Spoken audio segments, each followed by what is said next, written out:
Welcome to another MPA Production stream. I am the guild leader from the music production arena community. This is a live stream we do Monday through Friday, 6 p.m. Eastern. We work on community projects. We invite you to join us. We have a Discord, YouTube, Twitch, SoundCloud, all those channels. You'll find the links to our channels wherever you're watching this live. We are live on YouTube, Twitch, DLive, and Bandlab right now. Okay, so we work on lots of collabs. Today's going to be a very short stream. Well, I don't know if it's going to be short or simple, but it's just definitely not going to be a normal stream. Far behind on stuff. My mind is elsewhere. I'm busy with a lot of things, but I still want to knock out some work here while I got about an hour or two. So we're going to work on, I'm actually going to work on uploading season 1 tracks to Bandlab. But a few updates. I know I mentioned we have a schedule, we're sticking to it, but we actually got a lot of switch ups. We're switching a lot of things up. I mean, I've been mentioning it last couple days, but the biggest change is we're going to start focusing on one collab at a time. Season 1, you know, season 1 seemed pretty easy, but I think it was straightforward. We were just testing things out, and there was only about 18 people total involved. So season 1, we did 8 collabs at the same time, and we finished them all. But honestly, I think it could have been better if we would have done this also. But so this season, we collected a whole bunch more samples, way more than the first season. This season, what we were calling season 2, we collected almost like, I don't know how many samples, but from different producers. We have almost 40 people involved with the collabs, which was more than double season 1. So that's actually really good. I'm actually really excited about that. It made me realize that, okay, cool, this is actually pretty good. We can get a lot of members involved. It's really good. It's a really good idea, I think. But we stacked up like 10 tracks at one time we were trying to do. And really, we had samples for even more than that. It just got crazy. I started realizing, okay, we have too many samples here to try to mash them all together, like into just 8, 9, 10 collabs. So I decided, okay, let's do a few less collabs, let's slow down. And then in all that brainstorming, I decided to switch it up. And just from here on out, just focus on one collab at a time, but still pulling from our huge sample library that we created. Pull that up. So, like I said, we've close to, you know, if I was to count season 1 and season 2 people together, you could say we have pretty much 50 people in our collab band that we created, a collab project. There's 53 packs here of members that have sent me samples. So anyways, what I'm saying is, even though we're going to be focused on one collab at a time, I have all these sample packs to pull samples from. And whatever samples I pull, that producer's name will of course be on that collab. That's how we've been doing these collabs all along. But that's, you know, so I have all those samples sitting there ready to go. A lot of them are, you know, really complete thoughts, complete ideas. I mean, by complete, I mean they have the drums, bass, mids, chords, the leads, all that stuff, all in at least one section of the song kind of looped out. So a lot of starting points. So every week, every time we start, I think we're going to try to do it weekly, but every time we start a new collab, I'm going to just pull from another one of the packs that we have and also pull from other people's packs and try to bring the samples together. So that's part of it. And then the other big part is the real-time collaboration. I'm always going to encourage members that are watching the stream live, or maybe catches a replay or whatever, to send me samples in real time, geared more specifically towards the track I'm working on that week. So these are the major changes. You know, we're still doing, it's pretty much all the same. None of y'all have to do anything different. I just want y'all to know that I'm switching things up here, and I feel really good about it. I feel like my attention can be focused on one track at a time instead of 10 tracks at a time. I feel like I can more effectively promote and communicate with the producers involved with that collab that week, what's happening, instead of me feeling like I need to message all 40 members at all times to letting them know what we're doing. I can kind of just focus my attention. And I think it'll be good for the stream, because every week we'll end up with a new song, or whatever time frame we give ourselves. I think we can do it in a week, especially with the way we set up a lot of these projects that we have going right now. We've basically done a lot of the preparation work. So it seems like we can finish each one off a week at a time, but we'll see. But anyways, I think that'd be exciting each week having a new track to focus on, and by the end of the week having a new demo or render or whatever you want to call it posted. And then of course we're gonna be posting those on Bandlab and stuff like that, so members can access the files and collaborate at any time. So it doesn't have to be, even after the collab's over and we post it, I really want to keep them in a format like on Bandlab and even in the Google Drive folder or something where we can access the files. It's actually better on Bandlab because the Google Drive I'm going to run out of storage space eventually. So Bandlab is perfect for this, and that's another one of the main reasons why I started archiving and backing the stuff up on Bandlab. And so we'll do that, and at the end of each week there'll be a new project up to work on. Alpha J, we did work on track that you were on yesterday a little. Still needs some work, but I don't know how long you've been here, but I guess the biggest update is that we're working on one track at a time now. So I think that's actually really good news. Once we get caught up on the projects and everyone sees exactly where we're at, you're gonna see what I'm talking about. It's Alpha J. You'll be able to know, like, say, okay, for example, next week we're definitely gonna probably be working on collab 9. 9 indicating that it's the 9th collab total. This is following the 8 collabs from season 1. So collab 9, working on next week, and we're going to try to finish it next week. And we'll be done with collab 9 by the end of next week.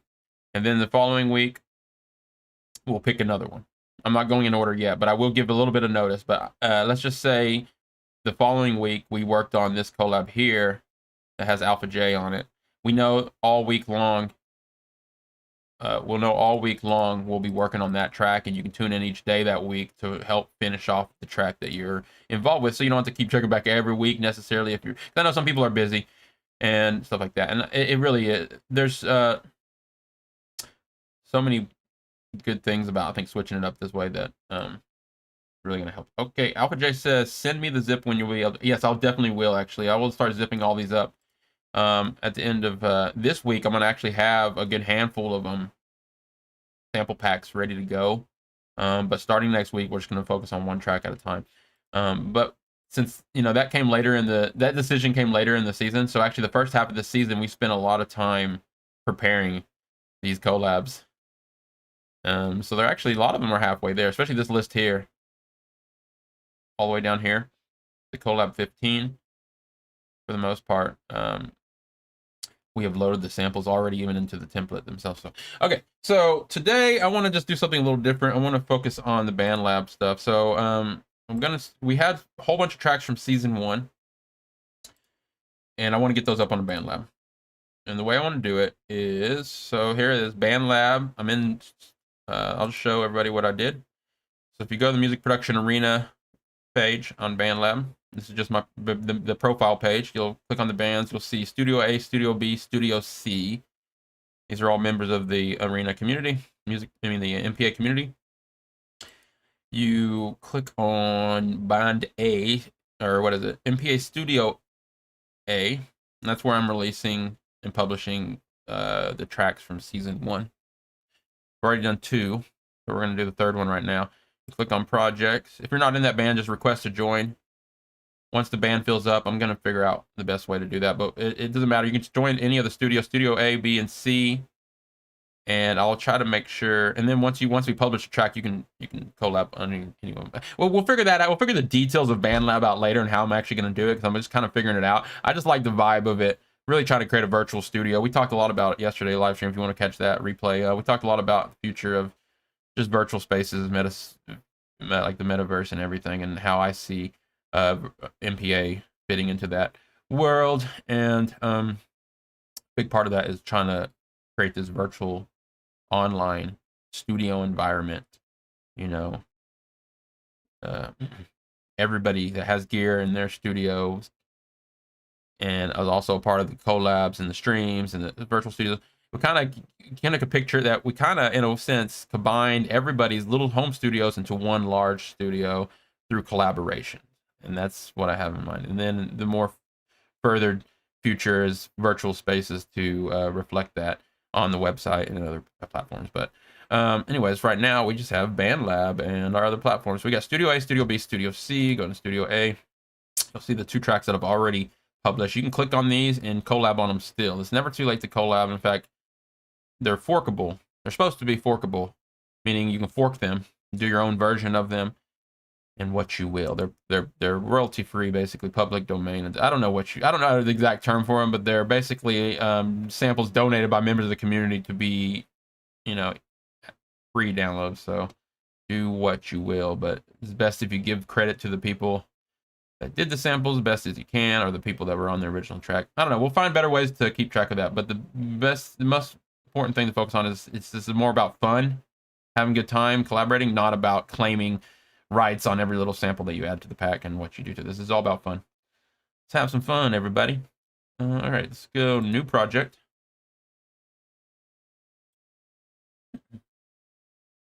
Oh yeah, I changed my camera around. In fact, it's not going to serve much purpose for these streams here. But I've been doing a different style of stream where I'm working with all the gear over there. See if I can even get my hand in the stream. All the gear over here, and I'm going to be working and perfecting that.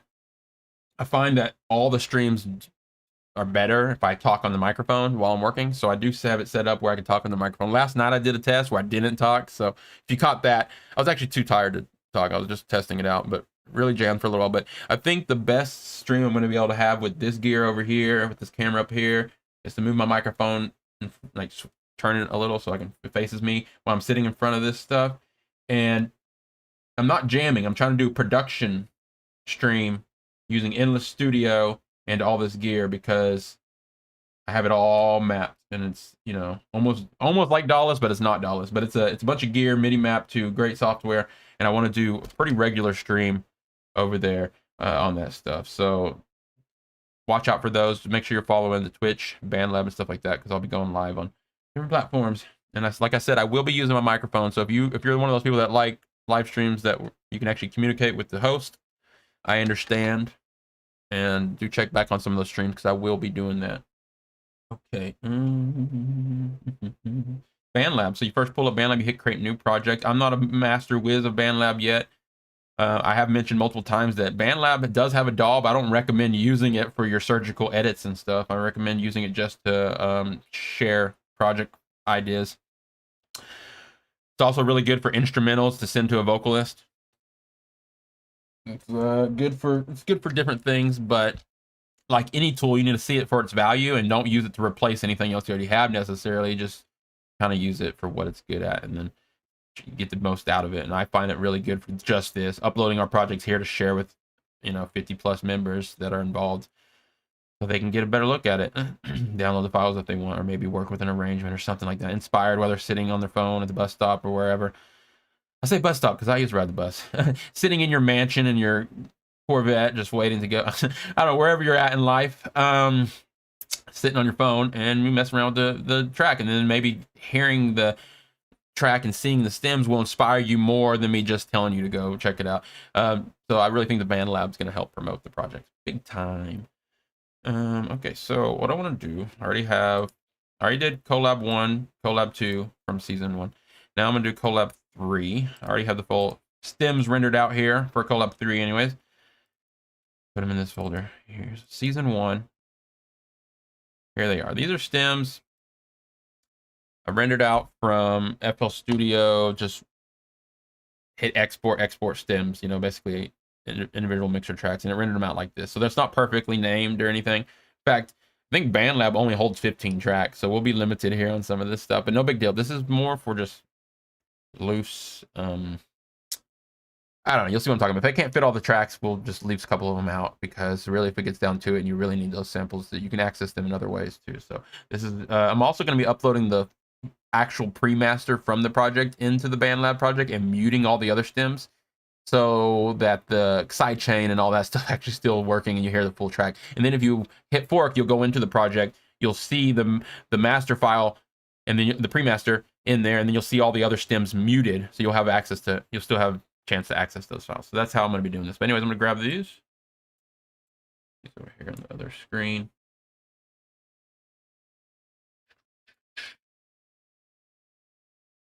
Okay, I like to set the BPM before on Bandlab because I've been having some issues with different things. Again, I'm kind of new to Bandlab, so I don't know exactly what I'm doing wrong, what I'm doing right. But I'm gonna look at the spreadsheet though for season 1 to make sure I get some of this. MPA Community Collab season 1. This track was 150 beats per minute. 150 beats per minute, and only had 3 people. Last season, notice how each collab only had a few people on it, and we thought that was a lot. This season, there's like so many people for each collab, which is actually even better, but it makes this look even smaller. Like this was the big one last season. Collab 8 had 1, 2, 3, 4, 5, 6, and I remember going, whoa, so many people on one collab. This season, we've dwarfed that. Hey, Reba in the chat. Today, I've switched it up a little and just going to be uploading stuff to Bandlab and going through a project from season 1. Reba, I think you might have been here yesterday or the day before when I was talking about it. You definitely, I think you were. But as you know, starting next week, we're going to be focusing on one track at a time. We're going to actually focus on Collab 9. And then from there, we'll go out of order. But we'll go out of a different order, and I'll let everyone know the week before what the next week collab will be, so you have time to prepare samples for that collab. So right now, everyone, you can prepare for 174 beats per minute. 174 beats per minute, E minor. E minor, 174 beats per minute. You don't have to do much preparation because, again, we've already collected most of the samples for these projects, but I'm just letting people know the way that it go in the future. Each week, when I'm working on whatever collab, I'll let everyone know what we're going to be doing the following week, whether it's a new collab or the same collab, whatever. And then you can start preparing samples for that collab. And we'll just go one collab at a time.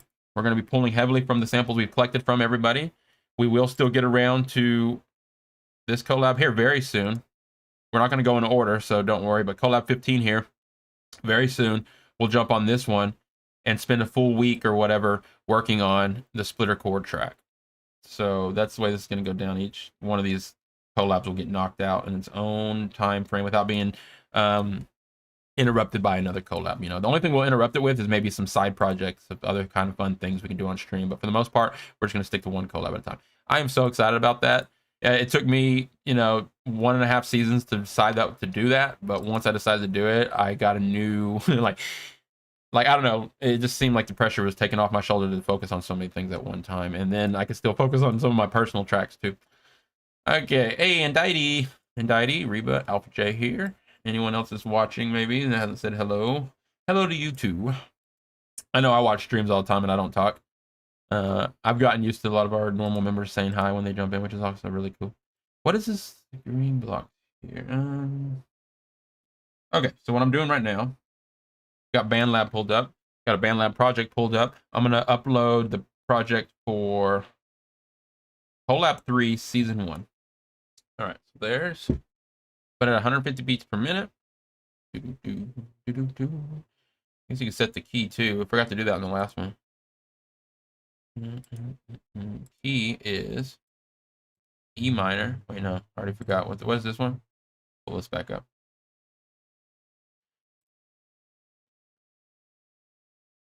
Okay, let's see what I did here. Hold on. Okay, so Collab 3 was F minor, 150 beats per minute. I'll go ahead and set the Bandlab project to that. I don't think I did that on Collab 2, but oh well. Set this on B.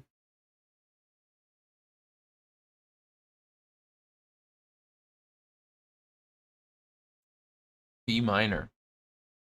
F minor. What am I doing? How am I already forgetting? Y'all just witnessed my short-term memory. What did I say? Like, that's really bad. I said F minor, and then I went straight over there and said B minor. I don't know why. Okay, Collab 3, F minor.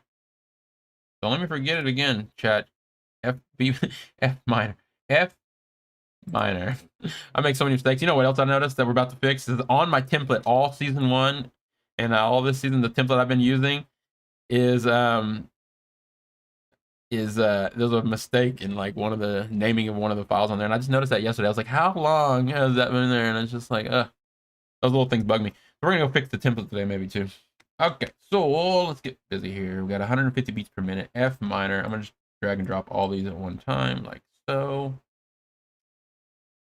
Click, drag them all over, and then I'm going to add. Okay, again, like I said, I'm gonna mute all these. These are the stems rendered straight from FL Studio. The reverb should still be dry on them. They should all have a dry reverb track for the most part because I have separate bus for the reverb. I don't know how perfect they are, but again, it is just what it is. It is just what it is. And then I'm going to drop in the pre-master from that collab. So I'll jump over here to...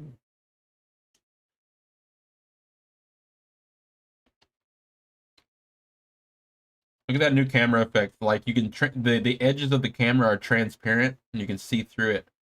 I didn't know why at first that it was blending so well with the picture. I was like, man, it's blending, that camera is blending so well with it today. And then I realized there was this effect I put on the edges of the camera. Kind of like it gives it like it blends it into the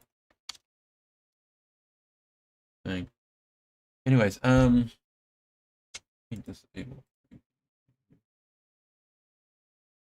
Okay, so what I'm going to go to is, trying to remember, MPA Project, MPA Communication Season 1, Collab 3. The pre-master should be in here. There it is. Drop that in here. All right. Go. So this is the pre-master from Season 1. I'm going to move it up to the top. I don't know if there's a quicker way to do this. Move up. Move up. Move up. Come on, is there a quicker way to do this? Move up. Move up. Move up. Am I even still moving the right track up? Move up. Move up. Come on, let's see if there's another way to do this. I'll grab. I don't see anything grabbing a cool. Move up. Did I just move it down? I think I moved it down. Move up. Move up.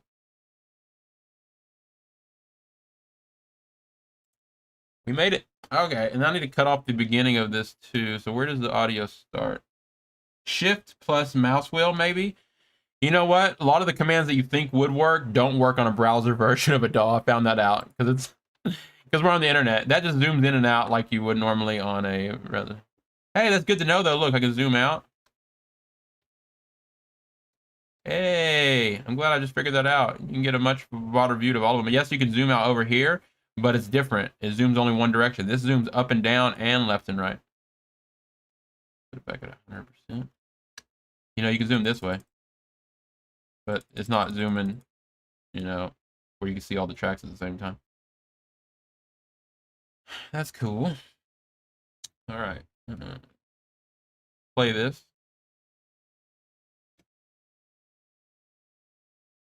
Play this where everyone can hear it, though.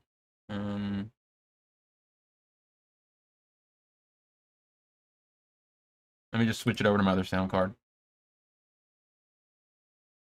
Sound setting.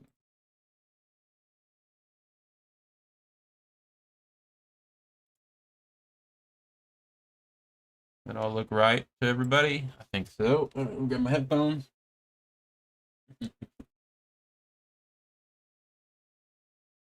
Should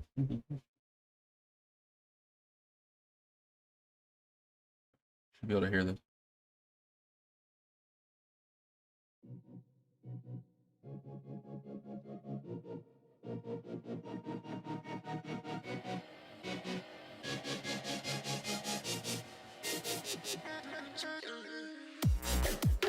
It's just a pre-master, so it's kind of quiet.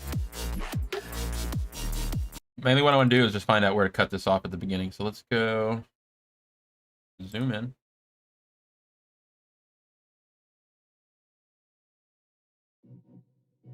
Right there where you see the audio. So I'm going to zoom in. I'm going to cut it all the way to... I'll turn the snap to grid on. Zoom all the way into about right there. See, zoom in farther. That's good. So that's just dead space at the beginning of it because it's the pre-master, you know, and it has all the dead space. I don't want it to rent. I don't want to publish it like that, so I'm going to cut all that off. And I'm actually going to map all the files to that. I guess this is not as... Yeah, I'm going to do this for the sake of the ending not being longer than the beginning, but let's go and trim all these down.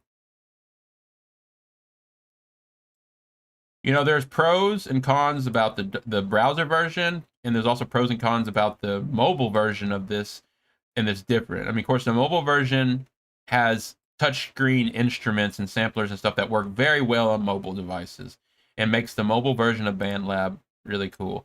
The browser version of Bandlab's good because you can use the mouse and keyboard, and it makes it a lot easier to edit these files. Because depending on the size of your mobile device or whatever, it can be quite cumbersome to challenging to move all these around with just the. You can get really good at it. You can get good at anything. I think one of the funnest things about any program is getting fast with it, just using it so much that you're not having to think about it anymore.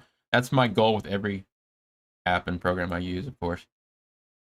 And the more better. Like, I would like to know I'm just as fluent with Ableton Live as I am with FL Studio. I'm gonna start calling FL Studio. I'm gonna start calling it Image Line FL Studio, since everyone calls Live Ableton. Ableton Live brand, then Image Line FL Studio and Ableton Live. All right. I just watched the video. Another one of those rankings on voted best DAWs. FL Studio won it, of course, but that's just because like there's such a huge fan base coming up right now for FL Studio. Ableton got second place on this. I'd honestly say that that's not super accurate. If you were to poll a wider audience, this guy just polled his audience basically, and his audience is probably much like the audience we have here is very heavily FL Studio. But if you were to poll a different audience, especially age groups and generations, Ableton would still, I think, reign supreme over popular. I don't know though. I don't know. The more I watch and read articles, the more I see FL Studio winning all these little things. But again, just like any polls, the data is skewed based on so many variables. All right, let's hit play.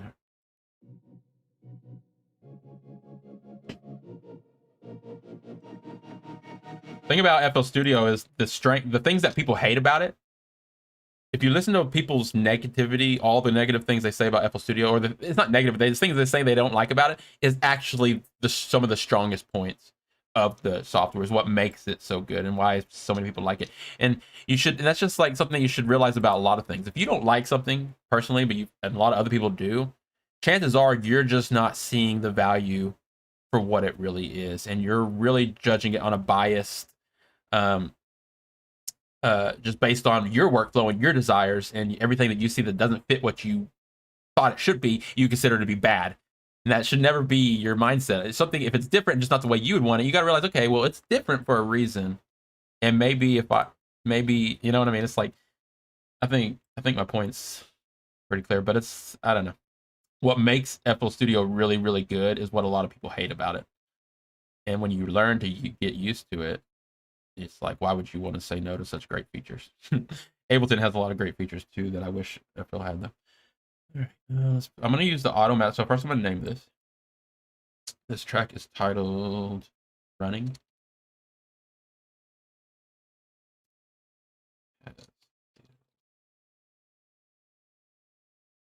See, Reba, okay, that's what's interesting. You said FL is more beginner friendly.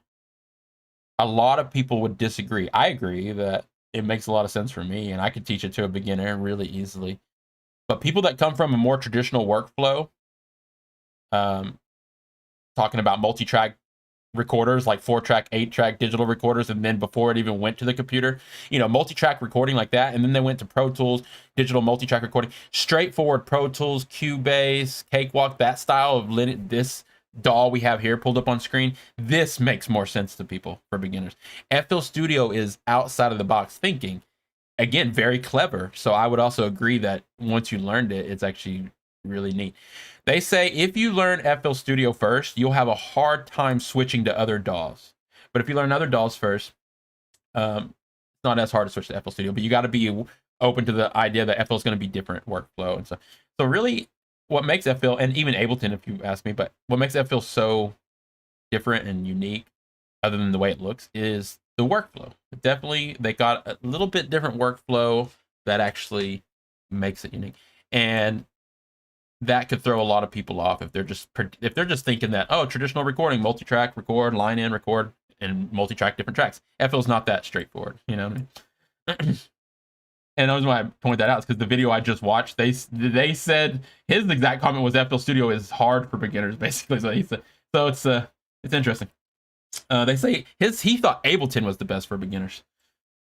So who knows? None of them are a DAW you should start with and then feel like you have to upgrade later. That's been a common misconception. That's been a common mistake a lot of people make. They're like, "Oh, I'm going to upgrade to Ableton." That's like one of the weirdest things to say about being on FL Studio and saying, "Oh, now that I'm good and I'm more professional, I'm going to upgrade to Ableton." I've heard people say that, and that's really just a weird way to think of it. I can understand if they like Ableton better, but if they think that all of a sudden now they need to get more tools by upgrading to Ableton or another DAW that they don't have an FL, it's just the wrong way to look at it. I said Ableton. I called Untitled Ableton. Ableton Dubs says, "I want there to be a DAW called Veggie Wave Table, but tables is pronounced like the end of the word vegetables. Vegetables, tables, daughter." So do I now, Untitled. I also want that in life. I like FL Studio more than any other DAW, but I was turned on to that at a very young age. I saw some older fellas messing with it, my older brother and some friends messing with it, and I was just so intrigued by what they were doing. So I already got it in my mind, imprinted the way that this way a DAW should work. So when I came across it, it made perfect sense to me. But I understand, like, someone that's never, ever, ever seen it, and they've been immersed with other DAWs and other recordings, and they first see FL Studio, to them, they're going to be like, "What? Why? Weird. Why? No. Why?" And they didn't say much. They're like, "Why is this even a thing?" But it's just one of those. Play here. I'm going to publish this guild. Who else was on this track? Bass Genix. Whoa.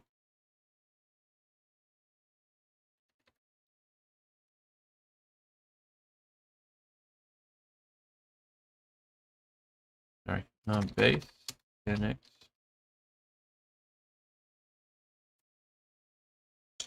I'm forgetting now who's on the track. There wasn't that many people. I feel like I just zoomed out or something. What did I just do? Oh, I won't worry about it. The screen got smaller or something. I don't know. This bar pop up here? Okay. Bass Genix. Let me just go to the SoundCloud one.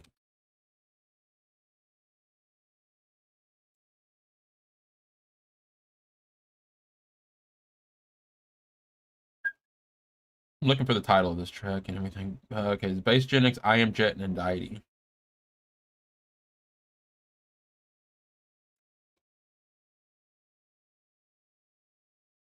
I am Jet.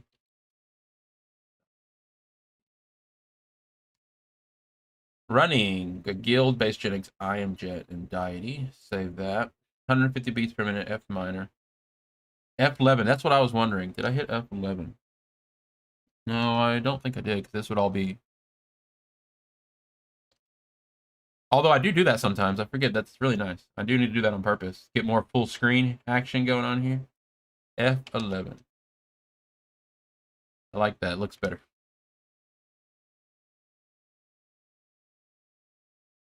Hey, that's cool.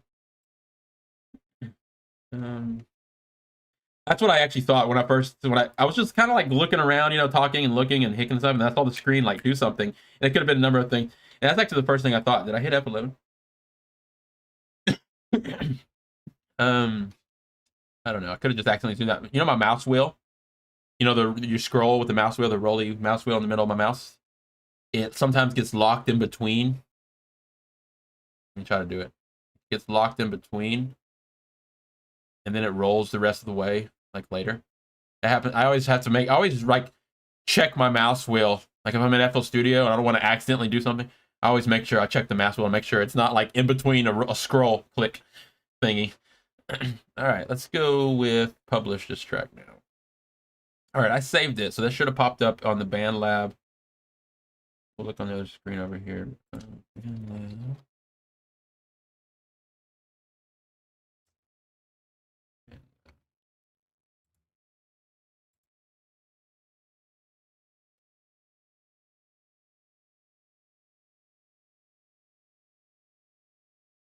I'm just seeing we already had a couple Bandlab pages open. I don't know what I'm going to check over here in the chat again. Hey, everyone on the Bandlab side of things. We are doing community collabs. Invite everyone to join us. We're actually uploading the projects to Bandlab right now. Hey, CJ. We're uploading the Bandlab projects right now under the Music Production Arena. If you go to the page, you click on bands. We're putting them in MPA Studio A. View profile, bands, MPA Studio A. We've already released 2. Feel free to fork those, collab them, jump in. You can also, we're about to upload a 3rd one right now. You can also send me samples if you ever want to join collabs at any time. We're doing daily live streams, Monday through Friday, 6 p.m. Eastern, always working on collabs or collaborative events of some nature. So feel free to send me samples and get involved, or send me a Bandlab project or something for the future. You know, I'm trying harder and harder to incorporate this whole stream into the Bandlab side of things, and best way to do that is just Bandlab projects and collabing and sending samples. Wish I could get rid of this bookmark bar is what I want to get rid of. Show bookmark bar. Hey, I got rid of it. There we go. I feel like that's what I did a second ago. All right, so now this project should be here. If I click on projects, since it's, yeah, so you'll see running the one we're working on as a private. So if you're a member of the band, you'll have access there. Let me zoom in. Whoa, that zooms in on both screens at the same time. That's interesting. Okay, and then I'm about to publish it. So let's go back over here. I'm gonna hit publish. Electronic. I go to the advanced settings and I just turn on auto mastering. I'm not scared of auto mastering.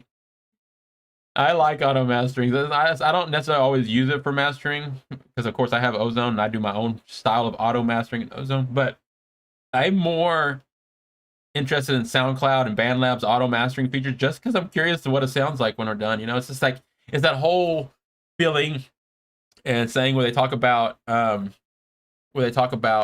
letting someone else master your track and then getting it back. So you so then at that point you're not being too picky with what they do to your track. They do it, they get it on. If you master your own track, you might, every little detail, you feel like you're changing something that you didn't want to change. And it's just weird, but it's really nice to let someone else master. Well, this is different. This is auto mastering, but you just figure with all this technology that's coming out these days that, you know, this is probably better than what I do with Ozone, because I just do auto mastering with Ozone. I'm not a mastering engineer. I'm a fix it in the mix engineer, and I try to make my mixes sound as good as possible. Reba says, is mastering even necessary? It is most of the time. For just getting that modern sounding level of compression on top of your track. But it's not always necessary. As I was just saying, I'm a fix it in the mix engineer. I try to make the mix sound as best as possible. And there has been people like that. I'm referring to Swedish House Mafia. I heard them talk about this. Swedish House Mafia said they've got their mixes so perfect that they didn't have to master it. They barely mastered it at all. You know what I mean? It's still good to put a master limiter just to catch those peaks, because again, you're competing with other industry standard tracks, and you don't want your track just to feel quieter. So if you can get it up to negative 14 LUFs on a LUFS meter without mastering, then no, it's not necessary. But I don't have these tracks at negative 14 right now. They're pre-masters at negative 6 dB at a regular dB meter, nowhere close to negative 14 LUFs. So I'm just going to run this master thing on here, and it should just boost it up to that volume that we need. And again, I'm not too picky with the way it sounds, because whatever the way it sounds is the way it sounds. Let's hit publish. If I notice that I really hate, I'll go change it. But let's go publish. There's a manual thing here too. And I think this gives you the option for like 4 different styles of mastering, like loud and aggressive, soft. So you can actually, you got more control over here if you want. But I'm actually being so not worrisome about this because I don't want to overthink it. Then I'm just gonna hit auto master. I've been doing it with the other ones, and we'll just see the way it sounds. Again, I hope that it intrigues people, if they don't like the way it sounds, to just download it themselves and do their own version of the collab and make it sound better. Reba says, what's the difference between compressor, limiter, maximizer, and clipper? A lot of those are the same thing, just with different threshold levels. A compressor and a limiter are the same thing, but a limiter will not let something go past a certain level. So you're literally limiting the output to a exact value. A compressor is also a limiter, but with looser values, release, attack. So it's more natural. So you're compressing it. You can get a really tight ratio with the compressor where it's almost a limiter. But again, since they're the same thing, they're not a different thing. They're the same thing. It's just the compressor and the limiter have different values. A limiter is just straight. A maximizer is also a limiter and a compressor. It's just a different name. It's just giving you that name of maximizing the volume. It's telling you what it's doing. It's compressing and limiting together to give you more volume. And maximizers usually have features in there to help with that.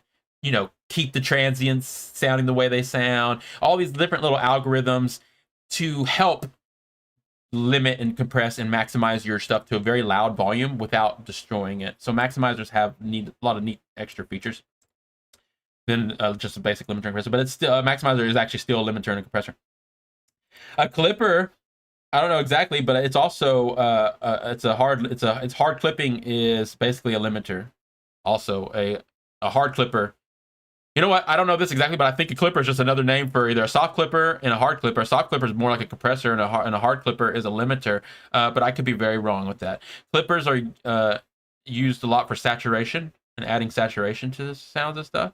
But again, I don't know all the differences here, but I do know that you're basically talking about a lot of the same things here. Mastering with a master limiter, I would use a maximizer. It's not always going to be called a maximizer, but the final limiter that I'm trying to talk about using is usually referred to as a maximizer, and especially in ozone and stuff. And that's good because I don't mix into a limiter during my pre-master. I just get it as loud as I can without touching a limiter for the most part, and then I -6 dB it out. So it still could benefit from some compression limiting and stuff. Did I publish it? Let's see what it sounds like. Let's refresh this page. All right, it's now published. I'm gonna go over there and listen to it. Let's exit this. Running, Guild, Bass, Genix, IMJet, and Deity. Some genres of music, they really actually get more of the impact and sound from the mastering chain, believe it or not. And at that point, I actually don't even consider it a normal mastering chain. I consider it to be just part of the mixing, the part of the processing, and part of the just trying to make the track sound a certain way. Because I'm under the belief that the pre-master should sound the way you want it to sound. The artist is the artist, and they should get their track sounding the way they want it to sound before they get it sent off to any other kind of process. And they should be like, this sounds the way I want it to sound. It's perfect. And in doing so, I forgot where I was going with that, but in doing so, the mastering engineer is going to make it sound a little different. Oh yeah, in electronic music, so much of that sound that comes from just super overcompressed, loud electronic music that's super heavy hitting and bass music is actually coming from those really creative mastering chains. So you almost have to use it in some genres to get the sound you're going for, because without it, you're almost doing yourself a disservice by trying to do it in a more traditional way when there's all these new modern crazy techniques with like epic mastering chains and stuff for electronic music. But you know, that's always changing every day.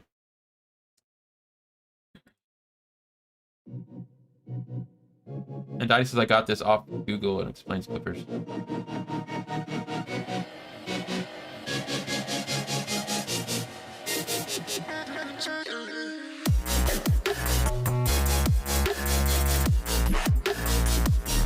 Yeah, I think these Bandlab masters sound better than my Ozone masters.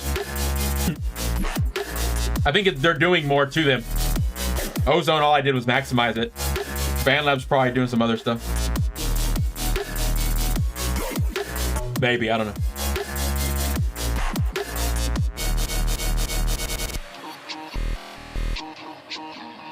Weird, I don't remember that. I don't remember that gross beat stuff. Right there.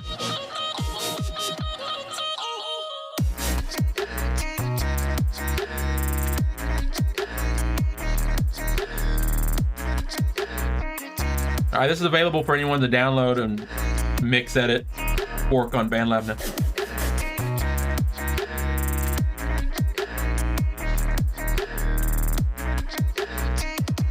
This was collab we did sometime this year, last season of the, like it's been about 18 weeks now since we started season 1. I don't know, I'm doing my math. 16, 17 weeks.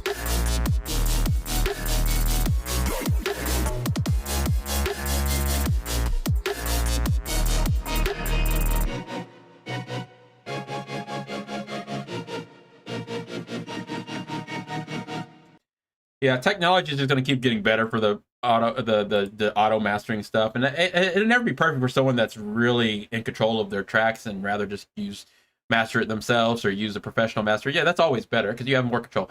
These auto master things, I think, serve a different purpose, but I think as technology goes and more people use them, it's not gonna.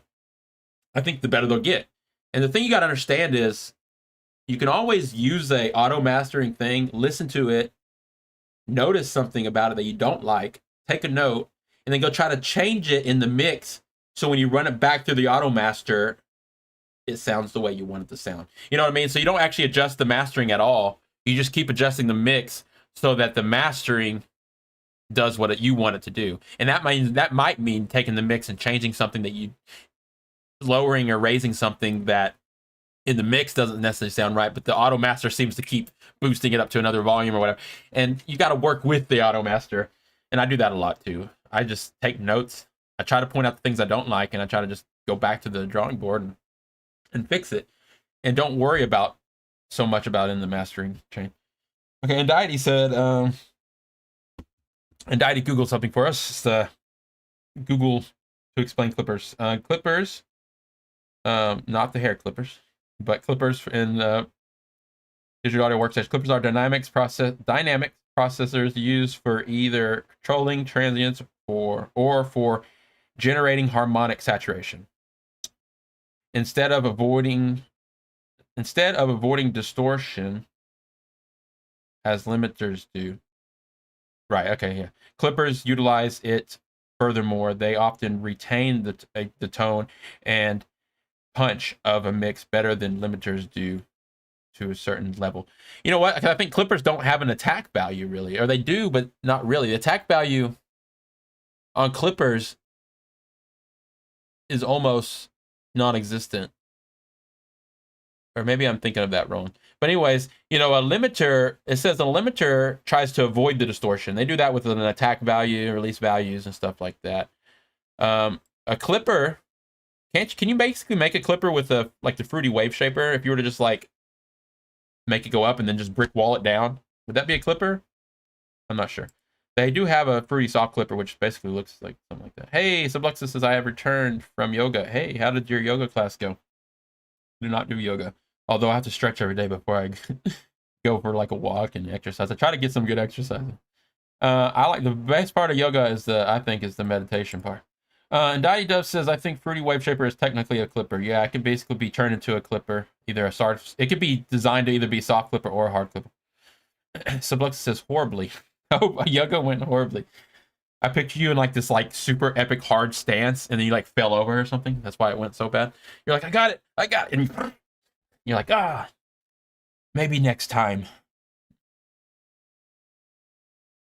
Yeah, and so if you open up the Fruity Wave Shaper, there's a preset called Soft Clipper. Yeah. So again, the maximizer and the compressor is having more values to control the release and the attack. I think the clipper is just basically more of a hard, just straight up wave shaping thing. Sublux is my toast hated me.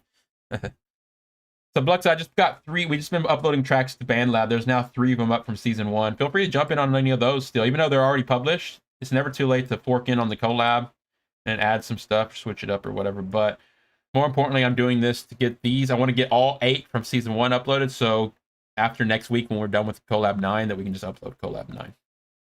Just a reminder, next week, we're going to be putting all our focus on this collab here. Now titled collab 9, following season 1. This is going to be the first track from this season, collab 9. And we're going to spend all next week on it. So just y'all come prepared for that. And then by the end of the week, we'll upload this one to Bandlab as well. And then the next week, we'll go into the next collab. I don't know which one it's going to be, but we'll pick it then. Now, let me follow up one more thing I was going to say. I don't remember what it was, so let's not worry about it. Oh yeah, I was going to say, I don't know if I'm going to keep calling them seasons. I like the idea of seasons because it just sounds more cool. Like, hey, I got my own TV show and different seasons. I just I liked it. I like calling it seasons. I don't know if I'm gonna keep calling it seasons. I think we just do just daily streams Monday through Friday and just keep going one collab at a time.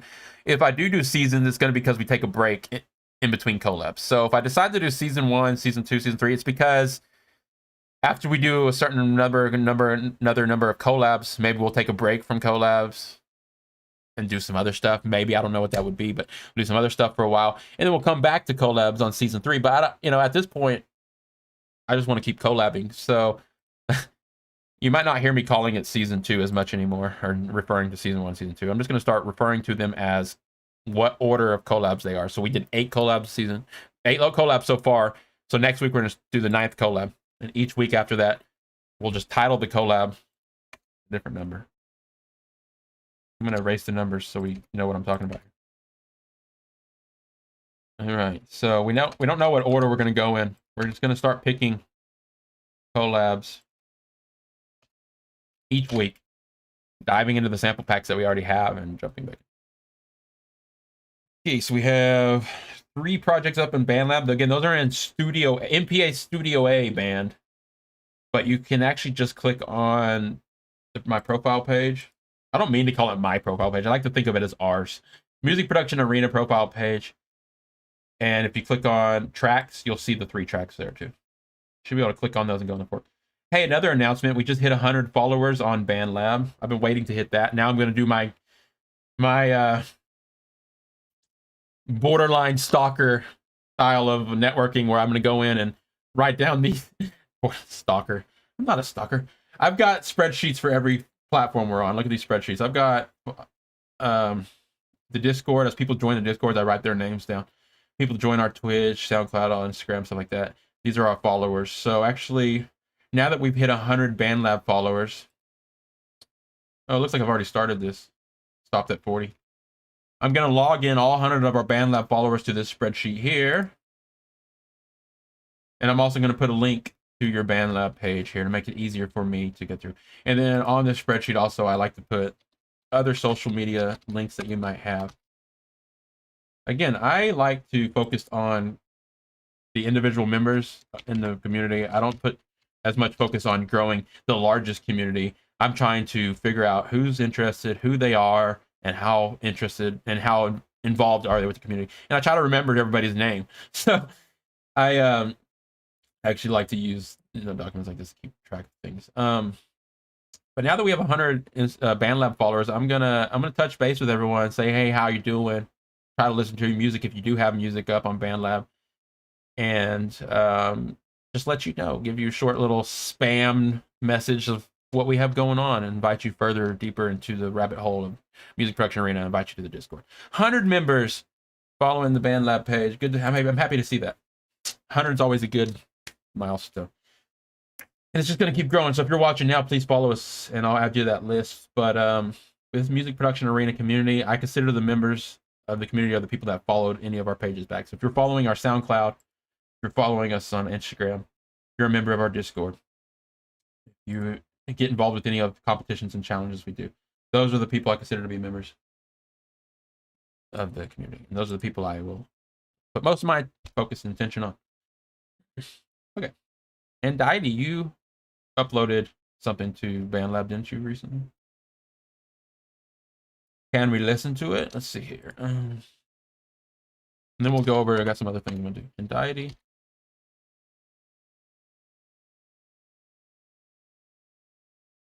Diety Dubs.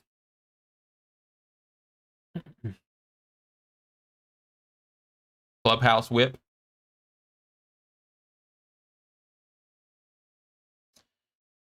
All right, and Diety uploaded some stuff.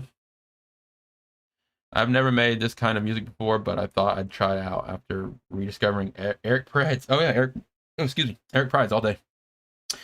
Well, maybe not all day. He might start getting tired. I'd start with Eric Pride's and I'd go over to Deadmau5. This play. There's a whole bunch of people in that category of when Eric Pride's was really popular, and those other people that were basically not Deadmau5, but doing even more progressive house than Deadmau5 himself, because Deadmau5 kind of got his own little niche going on. But I liked stuff Eric Pride's did a lot. Didn't different category. And I'm trying to think of some of the other people over there. Is it Rehab and some of the other people in that? Even Tiesto was part of, maybe grouped up with those producers for a while.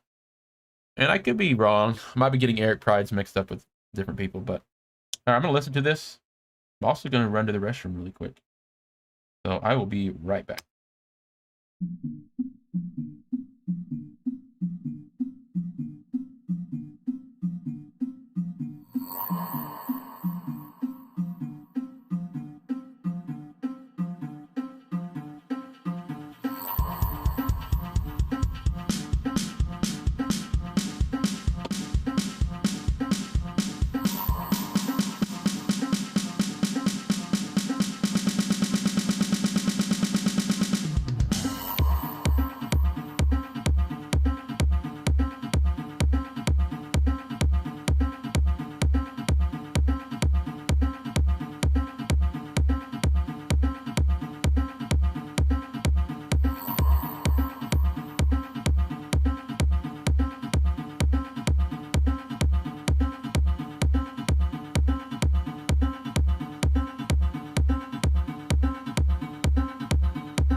I like this.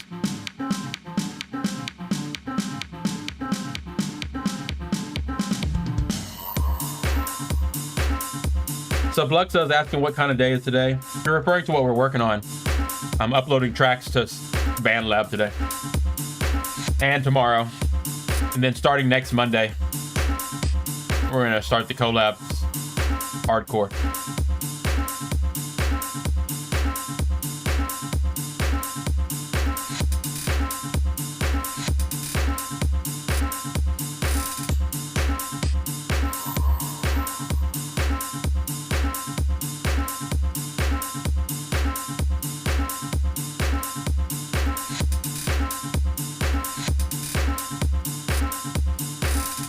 I like this a lot. Hey, Sublux's streaming today. I'll watch it. I mean, I at least turn it on in the background. You know, I'm busy all the time, but...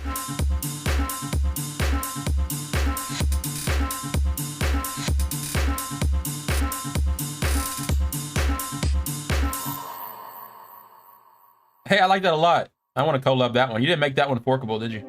Oh, well, we got a lot of collabs going on anyways. Uh-oh, we're playing Clear Conquest now. We won't listen to this whole thing. We gotta get back to work. But there's another one by Indiety Dubs, Clear Conquest. I remember hearing this one. Oh, that reminds me. I need to go back and like that other one.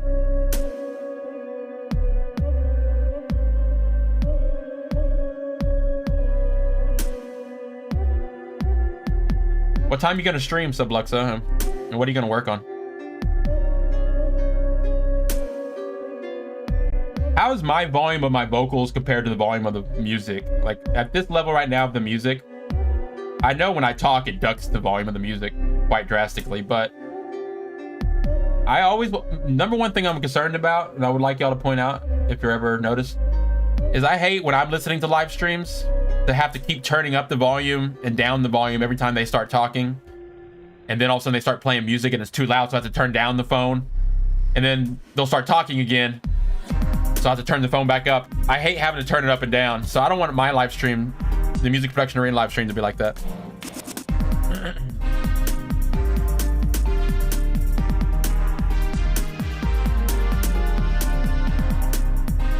The music actually needs to be a little quieter than my voice, I think. But not necessarily.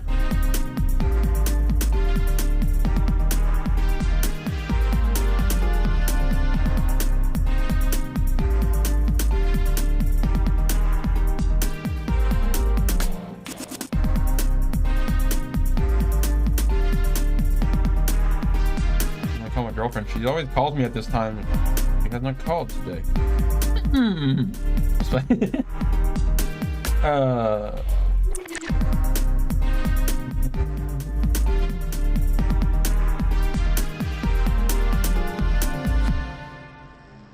Where is instant messenger?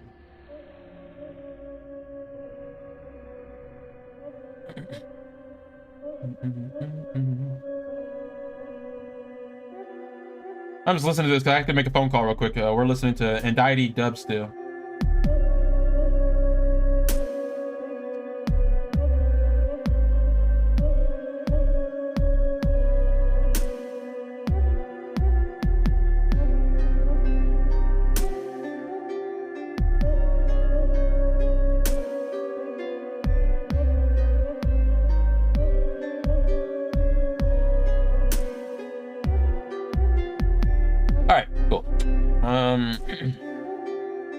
And Daddy, I really like this track. This is even better now that I have my headphones on. I think the first time I heard it, I was just listening to my cell phone speaker.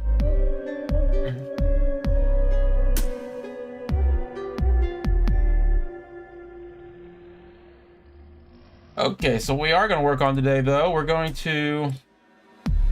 Well, we've already been. We're going to upload some more projects to Bandlab. So I'm going to go to Collab 4. Revisit Collab 4 from... last time. Let's go MPA Projects Online, Season 1, Collab 4.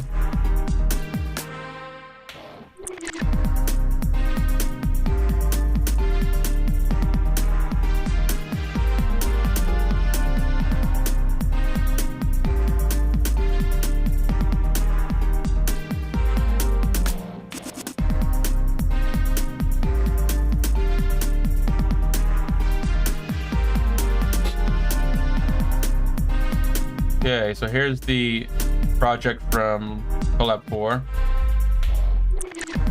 I'm actually just going to render it out like this. So I just make sure the master limiter's turned off. Leave everything just like that. And I'm gonna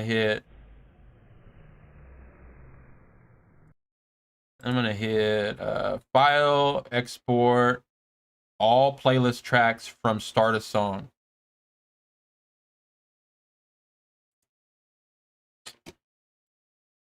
Right, then I need to create a folder for it. I'm just actually putting them right now into a temporary folder that I'm going to delete later. Season 1, track 4. Must be called Collab 4, but whatever. Track 4.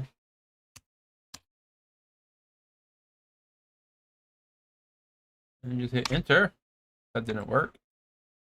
Hit select folder.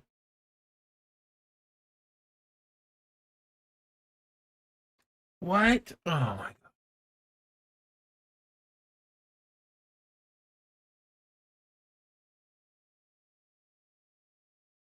How long have I been resampling everything at 32-bit sync? Oh my gosh. Oh, never mind. Never mind. I'm looking right here. 16-bit. That's at 16-bit. I have my resampling at only 32-bit sync. That's weird. I usually go with this 512, even though they don't recommend it all. They don't say it's even necessary, but I was thrown off there for a second. This is on resampling 32-point sync, and I was thinking it was 32-bit, like bit depth. And I was like, how long have I been rendering out everything on 30 and 32-bit? Like, because I have not touched this value in forever. I was like, oops. Anyways, I was looking at the wrong thing. If you look up here, it's wave bit depth 16 bits. There, 144. I got that set pretty much on default. Resampling, though, this is where when you're resampling stuff, like the audio files itself and the little things. I don't know what the difference is. It's just in my nature to put on the highest quality just so I don't have to think about it. It used to give you a little message on FL Studio when you did this. It would tell you that it was extremely slow, that you don't have to necessarily do it always. And all that. It would even warn you. But anyway, 512-point sync, resampling, all this other stuff looks fine. All right, so it's going to save the split tracks. It takes a second because it's doing every track. And now that I put it on 512-point sync, it might have taken even longer. I don't know. Okay. And it's not even showing us a little... it's not even showing us a progress bar. I do see it on the very bottom of the screen, but it's cut off for y'all. So we're just going to wait for these tracks to render out. We're going to upload this to Bandlab as well. While it's doing that, I guess we can jump back over the chats. Not a Misfit says, I'm a producer, mixer, and singer. If anyone wants to beat, just hit me up. I do it for free.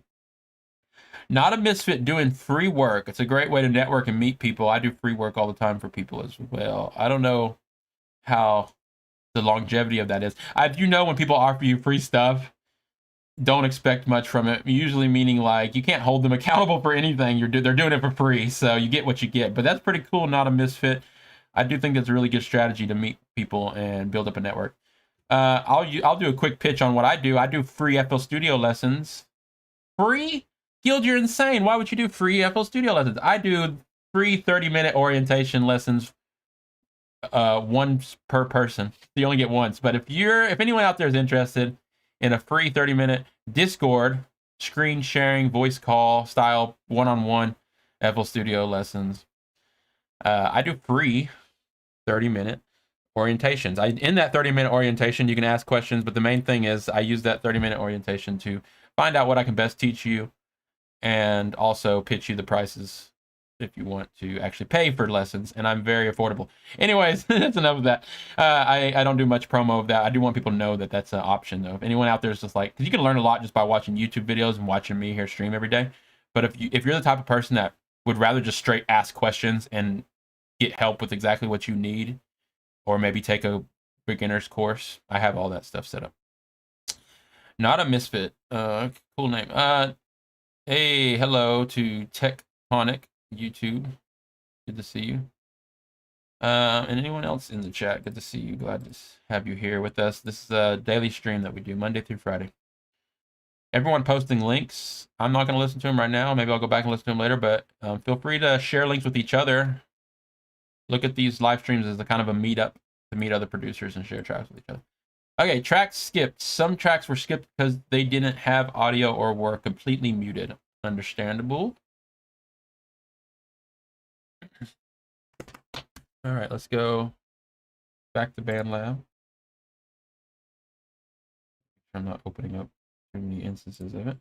Okay, there's Bandlab again. There's our spreadsheet from Collab Season 2. I actually don't need that right now. I do need the Season 1 spreadsheet, wherever it went.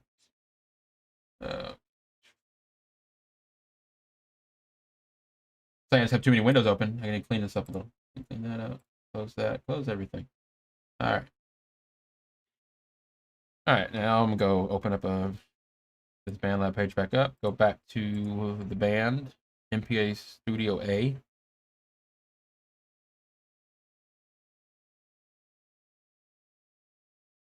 I'm only gonna I published running today. I'm only gonna publish one a day just so we can kind of stagger them out. But I am gonna upload them as private projects today and tomorrow. I'm just gonna work on that. So here we click on projects, new project. We're back to this screen. Okay.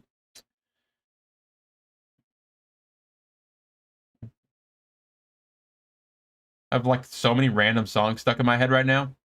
I was watching reaction videos. You know, like those videos on YouTube of just like some person reacting to like older songs that you may have heard a million times, and you want to see like some young person like react to it or hear it for the first time, or not even young, just someone like of any age, but just reacting to a song they never heard before.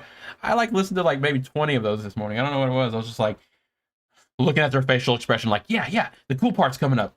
What do you think of this? But they reacted to System of a Down, Chop Suey.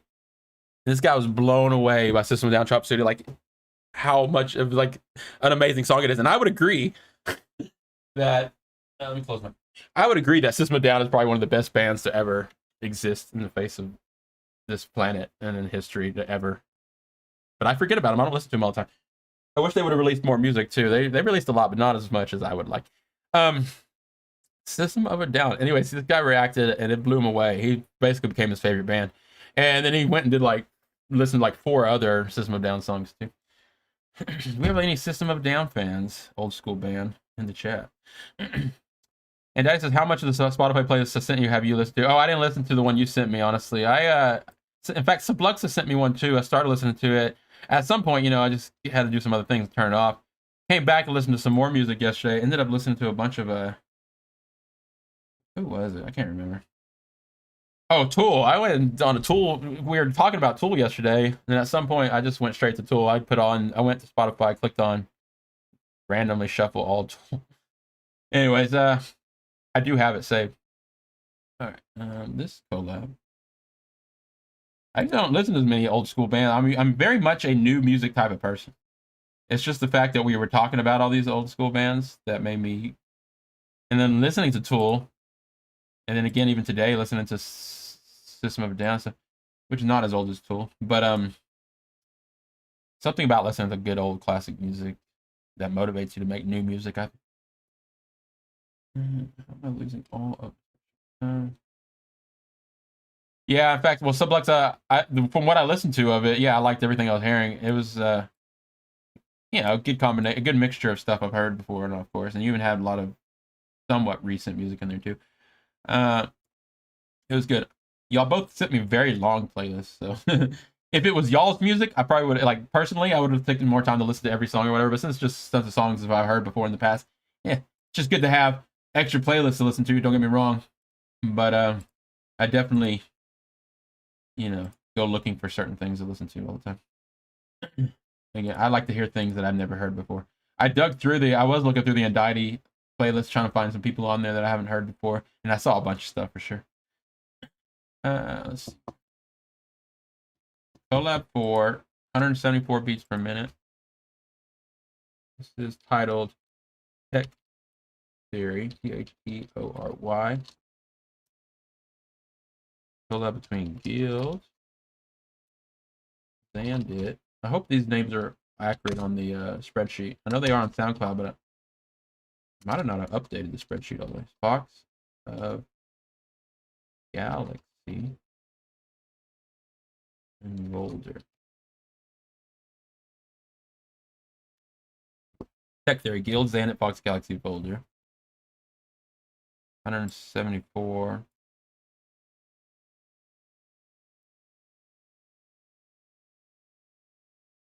C minor. Yeah, that's good. I'm gonna save that. So Bluxa, honestly, everything on your playlist I've basically heard before. I think there was a couple things on there that I didn't recognize. I don't know if I actually. Let's see. Again, I usually turn music on in the background while I'm doing other things. Oda? Oda. No, I don't think so. I don't recognize that. Hold on. I'm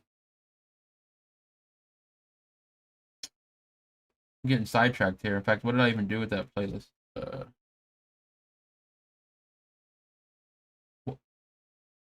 No, but there was some stuff on there definitely that was bringing back memories that I forgot all about. That one like metal band with the girl singers and stuff. What was that titled? Anyways, I'll go back. I think I did hear it then. I didn't recognize. I don't know. Honestly, I don't know. It's I might have recognized the song, but didn't recognize the band name or title or whatever. But it was on my recently played. Oh yeah.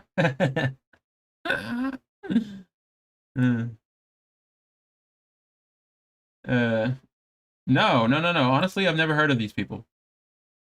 This guy, ever. Yeah. In fact, I don't even know who Sungazer is. I've heard of most of these other people though.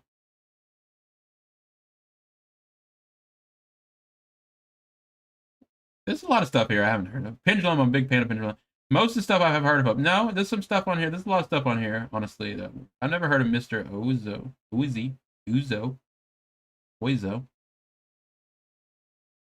Big fan of the Prodigy for sure. You know what? Honestly, I take that back. There's a lot of stuff on here I haven't heard of. Most of it I have here though. I don't know who Katie and. Anyways, we can go all day with. There's so many artists in this world. It's just crazy. I do appreciate the recommendations though. No, I haven't heard of Merzbow. I have not actually. So, actually, both the playlists y'all sent me full of discoveries I could dig deep in. I'm more interested in new music that I haven't heard of. If it's older bands I haven't heard of, I get it. I missed out. I should have heard them a long time ago. I get that. I'm more interested in artists that I haven't heard of that are brand new.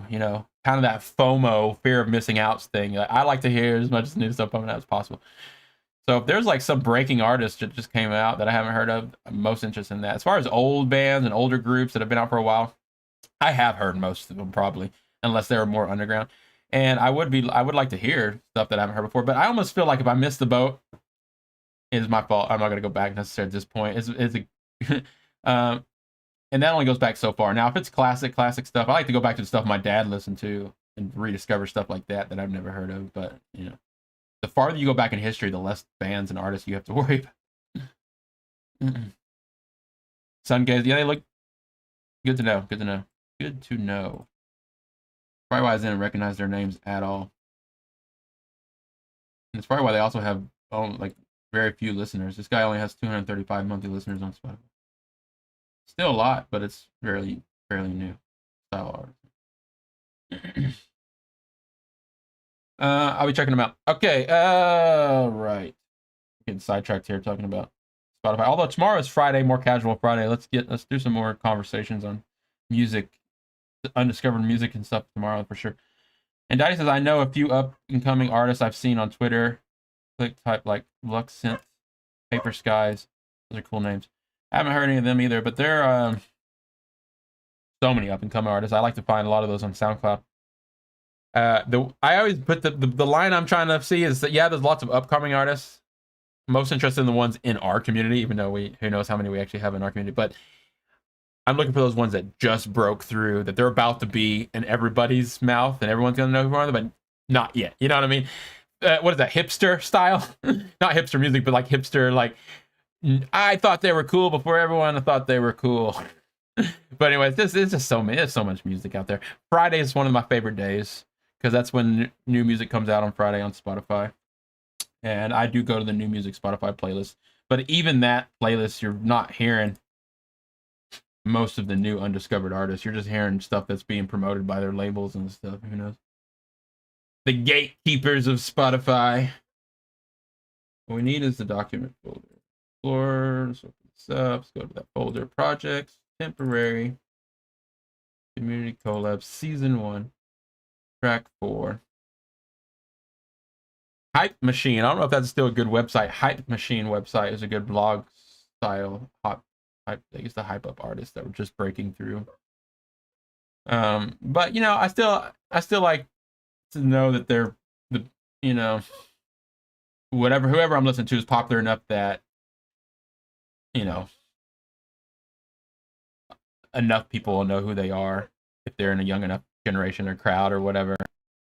You know what I mean? Because younger people usually have the ups on new music coming out. The dog is barking and nobody's letting it in. I need to go let the dog in. Give me a second.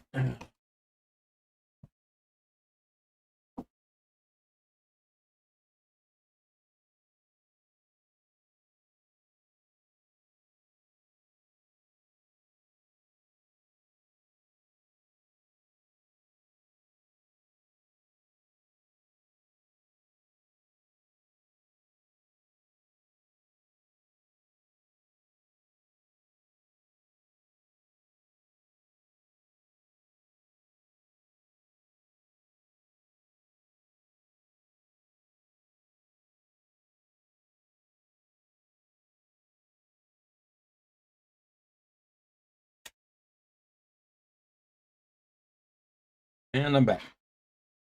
I'm living with my brother right now. He has a dog. And the dog goes out. And when it wants to come back in, it barks.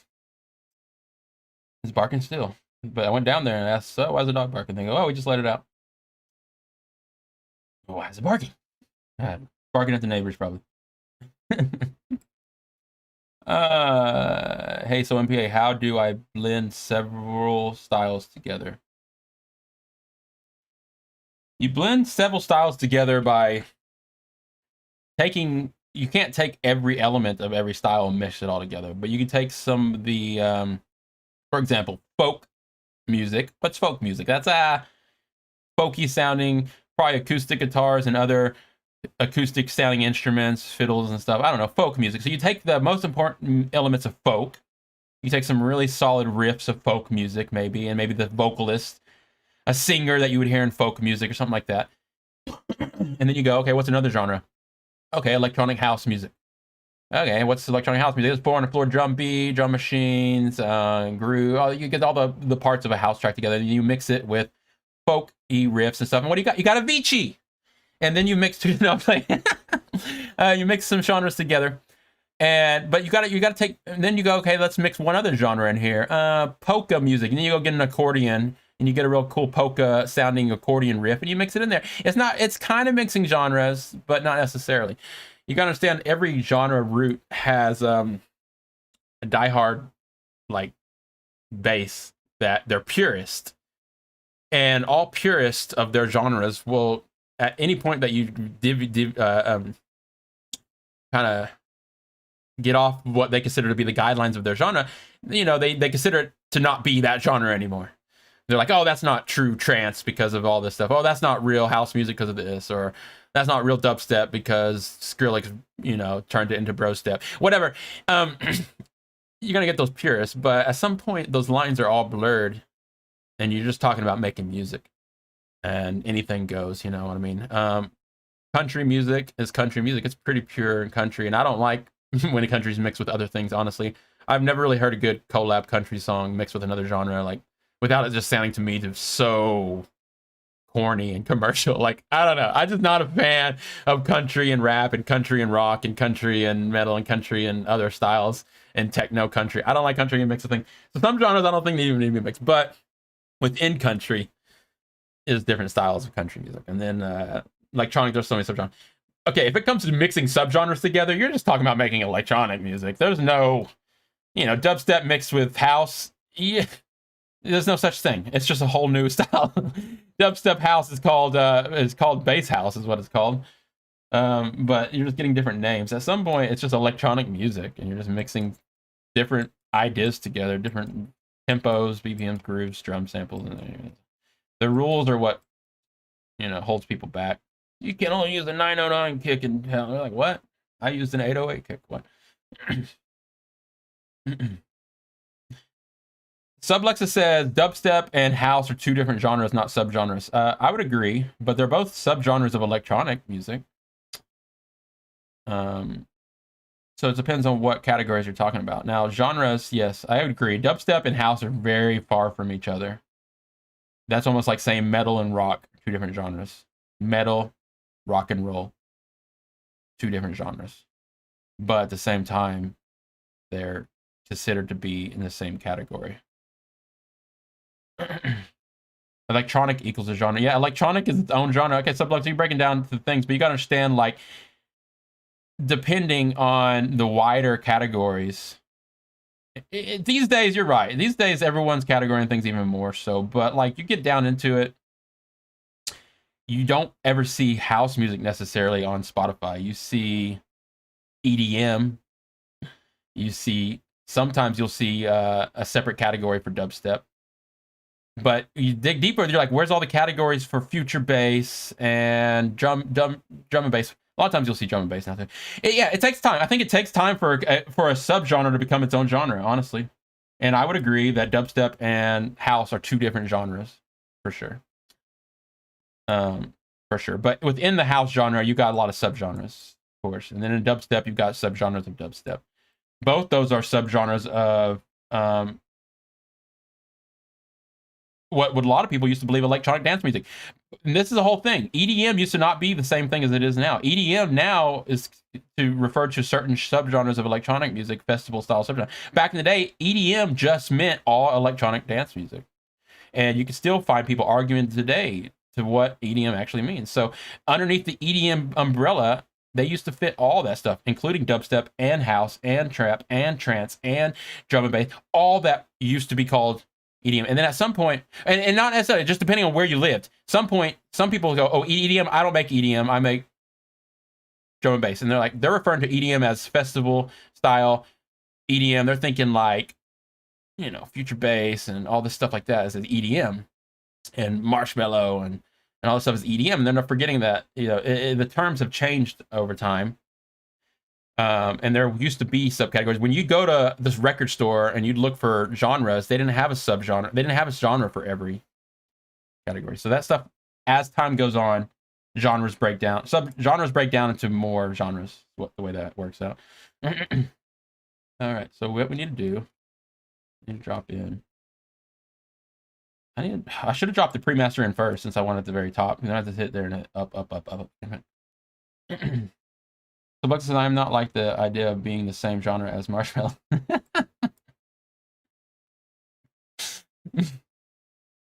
Guys, I think workout is more so a style rather than a genre.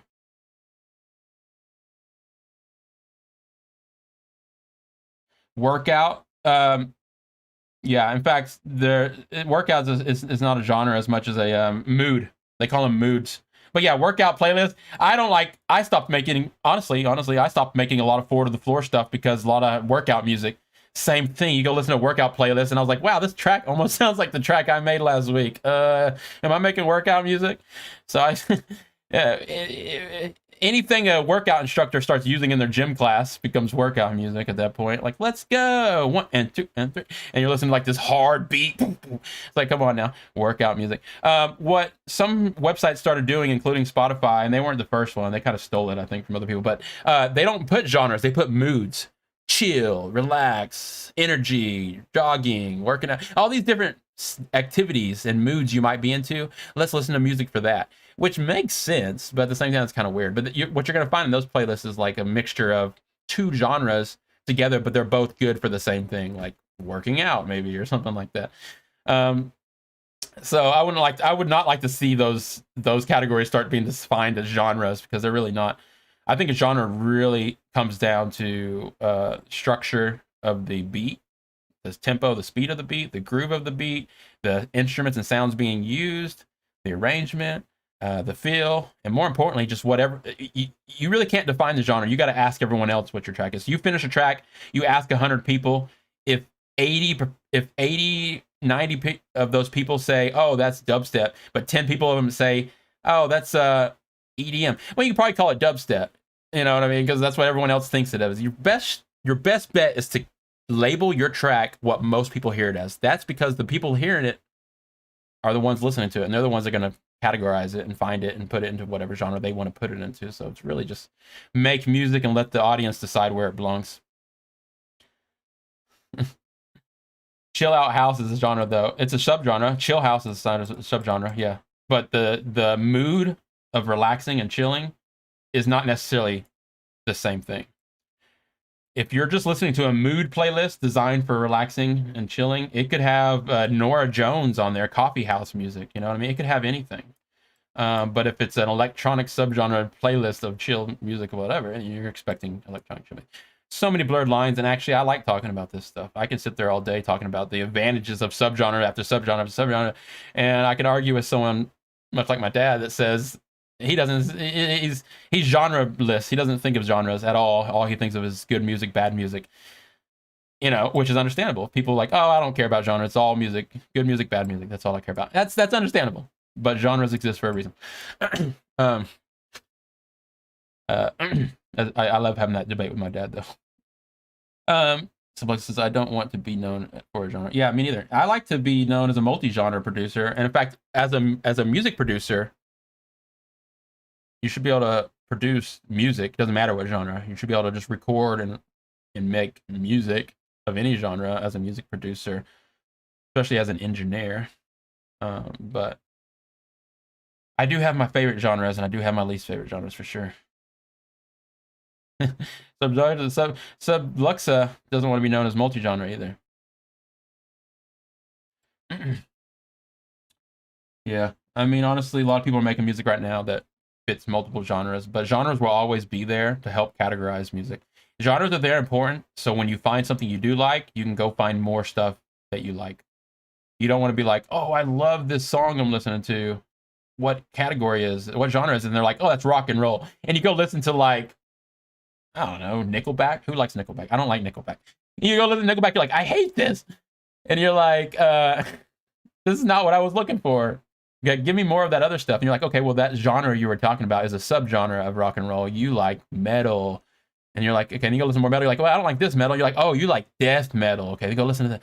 You're like, oh, yeah. You're like, oh, I want blacker metal. Give me the blackest of the metal. And so these subgenres exist for a reason, to help you find more stuff that you like.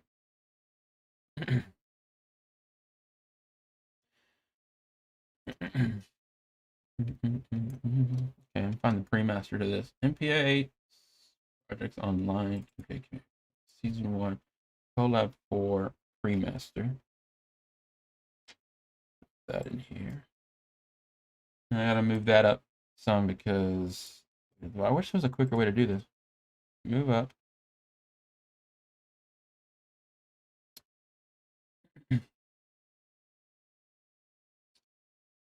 And Daddy says, "Will, to be fair, no smart person is gonna admit to public that they like Nickelback."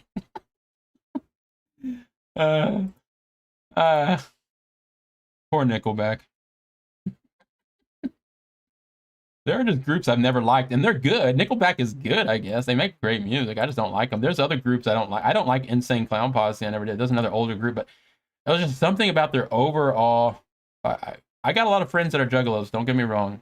It's not the juggalo. It's just I can never find myself listening to Insane Clown Posse and getting myself just feeling like myself. It would always make me feel like, I don't know, in the shoes of someone else or something weird like that. But I put a few bands in my life in those categories, but not many.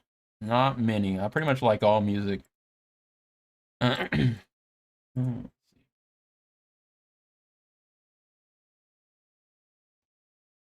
Let's see here. Are there like new juggalos? Is it still just Insane Clown Posse? Is there another group that came out? There probably are. There's a bunch of groups, rappers and other groups that are also juggalos, right? I don't know. Is juggalo still even a thing? What is a juggalo? Today.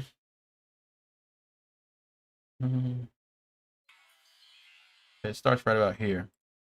Everything always starts right about there. So I'm gonna cut this. Oh. Excuse me. I'm also gonna mute all these other tracks here. We only want the pre-master to play through. These other stems are here for people that want to edit the track later. We're just gonna leave the top one. Pre-master. Zoom in.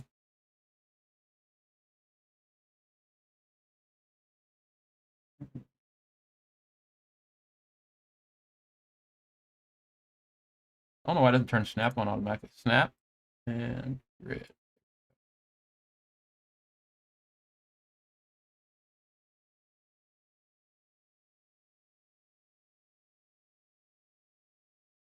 Okay, I'm trimming the beginning of all these samples here, and then we're gonna upload this one. And that says the only ICP song I ever remember hearing was their Eminem diss track. Oh yeah. I was listening to Eminem Rap God earlier today. That was another one of those tracks that someone was reacting to.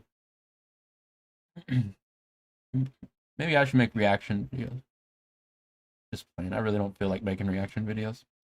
I would like to make commenting on music things, like New Music Friday playlist style thing. I'm not going to. I got too many other projects in my life. But that was another thing I would have liked to do, probably. Maybe just like every Friday talk about the new tracks that came out, listen to little pieces of them on thing. Something like that. You gotta be real careful because of copyright. Okay.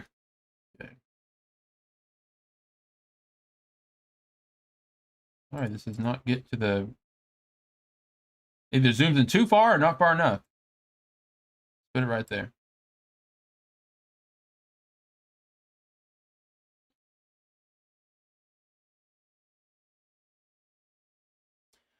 So, Blexa, you can try to make music that's not in a genre, but before you're done with the track, it always ends up fitting in some genre because there's just so many tracks and music out there that everyone's already come up with a genre for everything. There is a style called experimental, and the thing about experimental is everyone thinks of it as its own genre. That's experimental genre, but the problem with calling an experimental genre is it just defeats the purpose of it being experimental. Usually when a track cannot be defined in any category, it might get put into that category of experimental. Which again, a lot of people don't like to be, oh, I'm experimental. You mean I don't fit into any category? But whatever, experimental is a pretty cool category. I like the name of it. I think the ring of it's neat. Like it makes you think like you're like some kind of experimenting scientist or whatever with your music, and you fit in this category of coming up with new things. I like it, but a lot of people don't want to be named experimental. But if you sit down at your DAW and you don't have any plan in any genre at all, and you just start entering sounds and going with whatever sounds neat to you, and start just exploring effects in this way that has no rules and boundaries, you're basically experimenting, and you're making what's known as experimental music, and which is nice. Problem is, if you make that same thing every single time, you basically start getting known for that. If you want to be not known for any genre at all, and to really throw people off, you have to come out with different sound every time. Every track you come out with is different, and that's when you start getting categorized as a multi-genre producer. I don't worry about people call me. It's not up for me to say. I just make music. I don't worry about what people think of it as. Whatever. Hey, so why won't this track move over? Anyone else witnessing what I'm doing right here? This is not. It's not letting me grab this track. Why? Everything else is working. Bug. Track 9 won't let me grab it.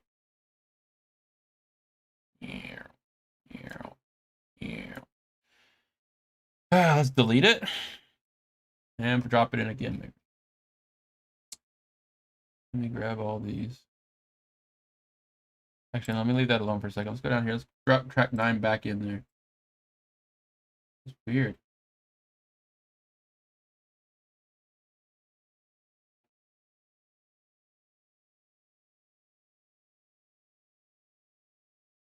Temporary.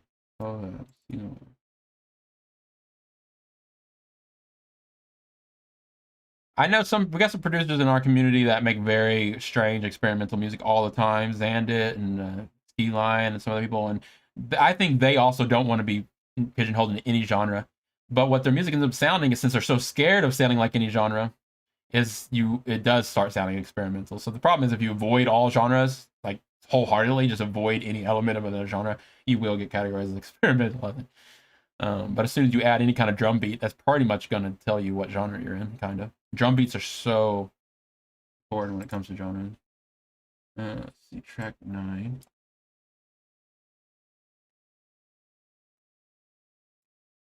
That was just some kind of bug. For some reason, it wasn't. Not working. Come on, zoom in farther. What is happening here? Zoom out, zoom out, zoom out. I wanted to lock to the grid. Okay, there we go. Now I'm going to select everything. Select all over. All the tracks should be muted except for the top one.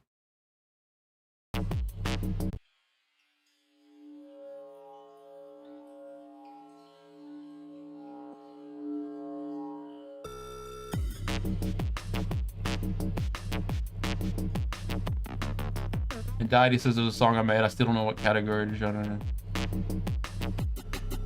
Subluxa says, what do you call my song, A Momentary Point? I'd have to listen to it again, Subluxa, but here, I got an idea. Let's we'll listen to it in a second. Now, let's publish this one. Let's save it. Okay, let's look at this. Let's look at the genres they give us here. This is the biggest problem with genres. You have to fit into a genre to whatever website you're uploading your stuff to. That's probably most important.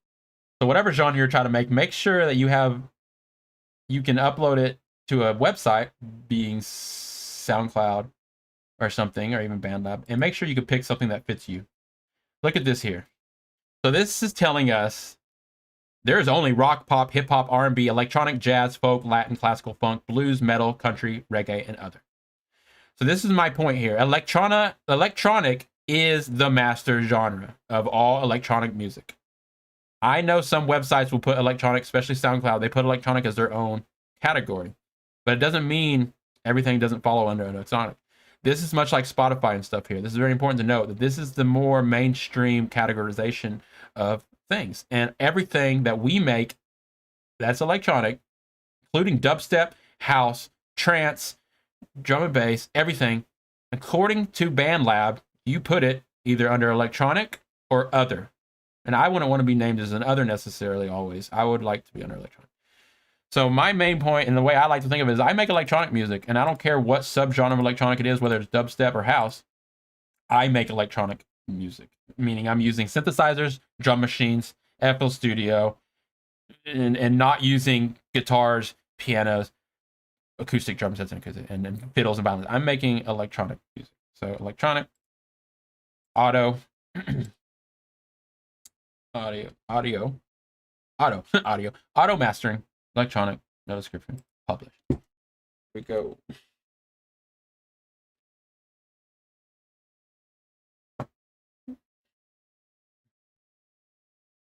Revision published. That was quick. It's already saved. Let's go back here.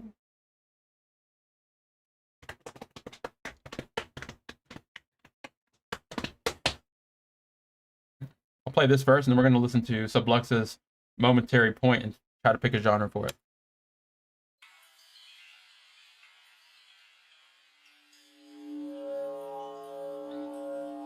Oh, I published this after all. I wasn't going to publish. Oh, well, we published it. I was going to make it private.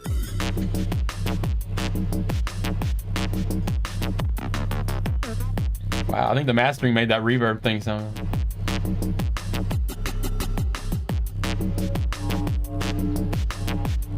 And Deity, I thought you were on this track.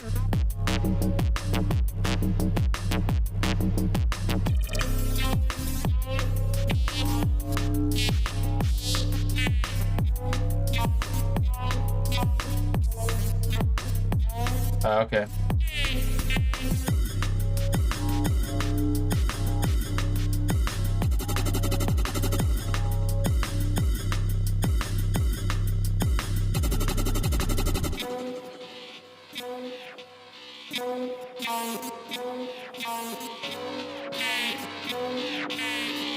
I'm so excited to start releasing tracks every week.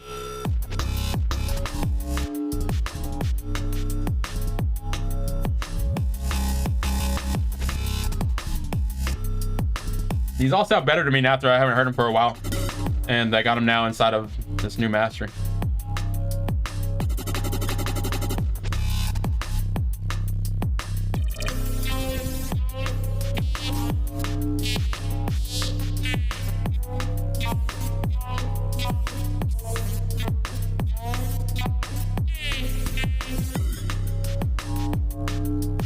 I never added what I wanted to add here at the end.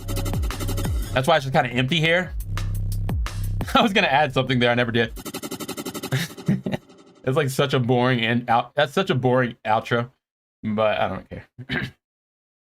That's why it's here for future editing, if anybody wants to do that. All right, we now have 4 tracks posted on the Music Production Arena Bandlab page. You just click on tracks. Those all should be forkable. I don't know. Let's check something real quick here. In fact, start with this one that we did. I need to do a couple things. I need to go. I always have such a hard time trying to figure out how to get back to these projects. So library. Let's go to my projects here. So running IMD. I want to get to project settings. Yeah, project settings. What we want to do is we want to change this URL here. I'm going to call it collab 3. And we also want to turn on forkable. I got to make sure I do this to all of them. Forkable project. Update.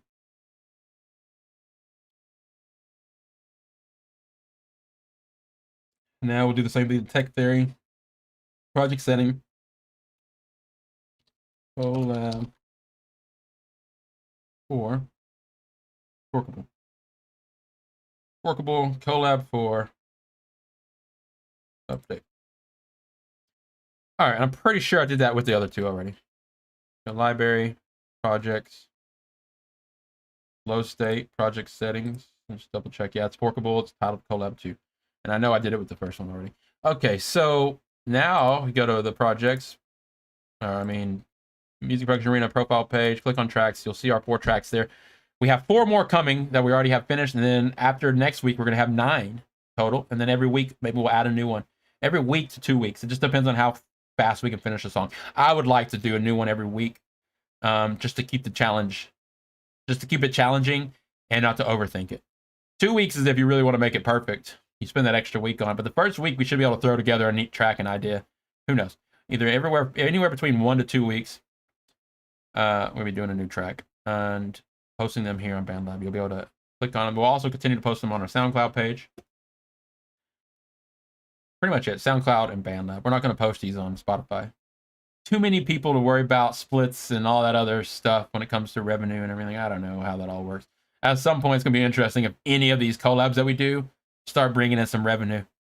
You know, we go back and you're like, did you know that one track, you know, with Bassgenics, I Am Jet and Andiety like blew up on Spotify in some other country or something? And at that point, we'd be like, oh, what do we do about that? It's like bringing in money and everything. I don't want to release on those sites. In fact, we got to be careful. We just got to, and at some point, we got to be careful with like other people taking our tracks and trying to upload them also, which would be nice because we do have copyright on all this. You know, we have copyright on all this because we've already uploaded it on multiple places, and we get even more copyright over this because of the YouTube live stream videos that we have of me actually sitting here creating these tracks with y'all's samples. So we actually have all the copyright we need to prove ever. So if a song ever blew up and it wasn't by any of us that made it, and that someone stole it from us and they actually make money on it, we could actually make a claim with our copyright YouTube live stream videos. Isn't that cool?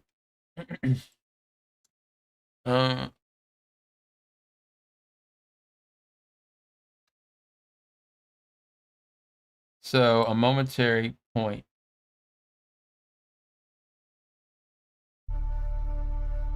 You want to know what genre this is? Or what genre someone else would categorize it as that?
Like a techno kick. And I'm not talking about four to the floor techno. I'm talking about this kind of techno.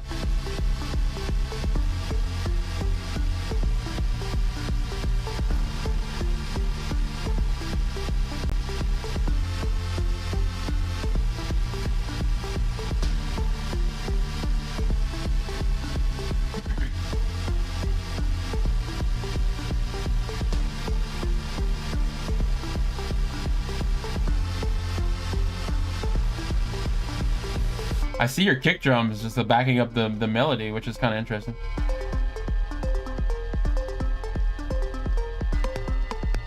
It almost has like the drum beat almost has that bop, ba-da, bop, bop, ba-da, bop sound to it, but it doesn't.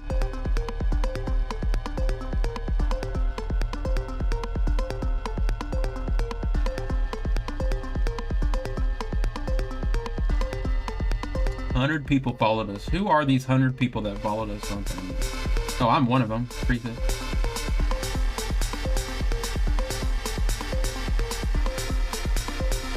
I recognize most of these names for sure.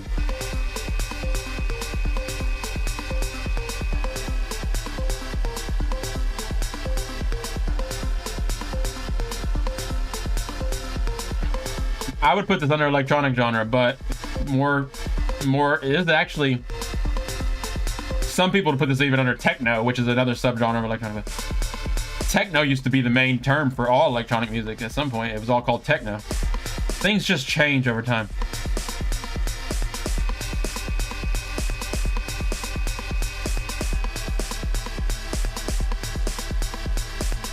Matsugo says this is some experimental stuff.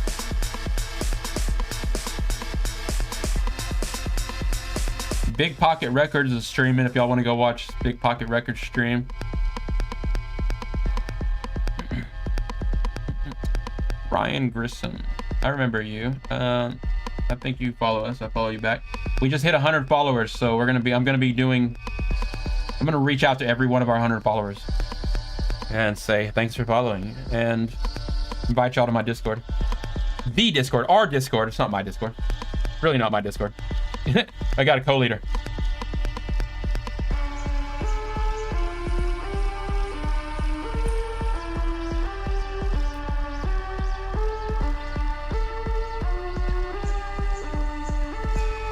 left field. You know, I mean, Subluxa, some people would say this is left field experimental music. Some people would call it techno.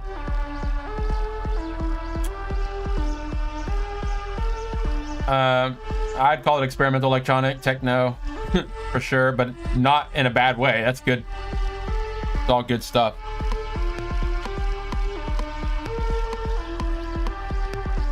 It's not, there's things in it that keeps it from being just pure techno, but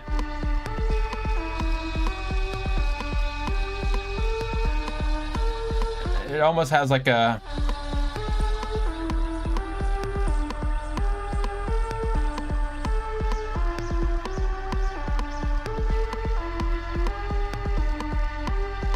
it's an all right track. I mean, there's things I would have done with it to make it a little more interesting. Like the notes you hold out, you're like, you sustain all your notes, which is a big part of your style, I notice. But I would use a lot more notes that are shorter to mix in there. But that way it's just not just going wah the whole time. But if you make drone music, it'd be fine.